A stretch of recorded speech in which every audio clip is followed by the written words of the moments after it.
पश्चिम ओडिशा हेब चिड़ियाखाना एने आरंभ होईछि प्रक्रिया। पर्यटक माने एबे नंदनकानन रे पशु पक्षी को देखिबार मजा नेउथबा बेले आगकू पश्चिम ओडिशा रे चिड़ियाखाना बुलिबार सुजोग पाइबे पर्यटक। विश्व पर्यटन दिवस रे सूचना दैछन्ति पर्यटन मंत्री प्रभात परिडा। ओडिशार पर्यटन विकास पई अनेक योजना करिछि राज्य सरकार। संबलपुर चिड़ियाखानार संप्रसारण करि पारंती राज्य सरकार। ओडिशा रे एडवेंचर स्पोर्ट्स पई अनेक सुजोग रहिछि किंतु ए दिगरे पूर्वरु काम होई नाही।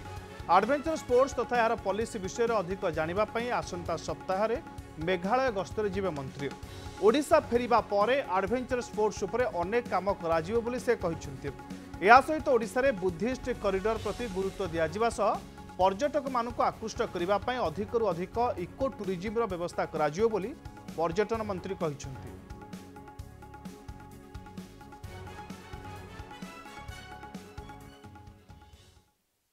ओडिशा पाई आम पाखे प्लान अनेक अच्छी जमी ओंड्रालर एडवेंचर्स वाटर पार्क है सेमती वेस्टर्न ओडिशा रे गोटे जू आपणकर विभिन्न जगार रोपवे ये एडवेंचर्स स्पोर्ट्स रो पॉलिसी ओडिशा रे आनिबार अच्छी जहाँ को देखिबा पाई 3 तारीख रे मेघालय जीवी मु सेठी एडवेंचरस टूरिज्म पॉलिसी ऊपर चर्चा हबो। मु भावुची बहुत जल्दी ओडिशा पाई जेमती आमे धौली रे लाइट साउंड पुणी आरंभ करिचु। कोणार्क रे लाइट साउंड बंद हो जाइछि ताकू भी आरंभ करिवु।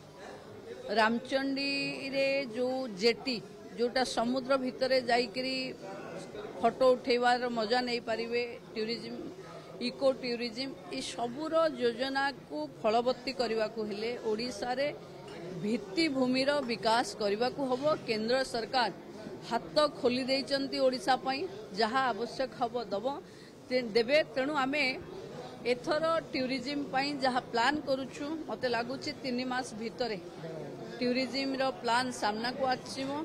ओडिशा टूरिज्म रे देश रे 3 नंबर जगह को जीवो। आज आम संख्या बहुत तले अछि किंतु आमे चेष्टा करूछु आम पाखे बुद्धिस्ट कॉरिडोर हे परिबो। आम पाखे लाइट एंड साउंड को लेकर अट्राक्शन हो पार। आम पाखे बड़ बड़ होटेल रो व्यवस्था हो पार। सिमिलपाल भितरे इको टूरिज्म हो पार। ये सबू को आहुरी टिके बढ़ेकरी फॉरेन जमती विदेशी पर्यटक ओडिशा को आसीबे से भली चेष्टा आमे करिबु।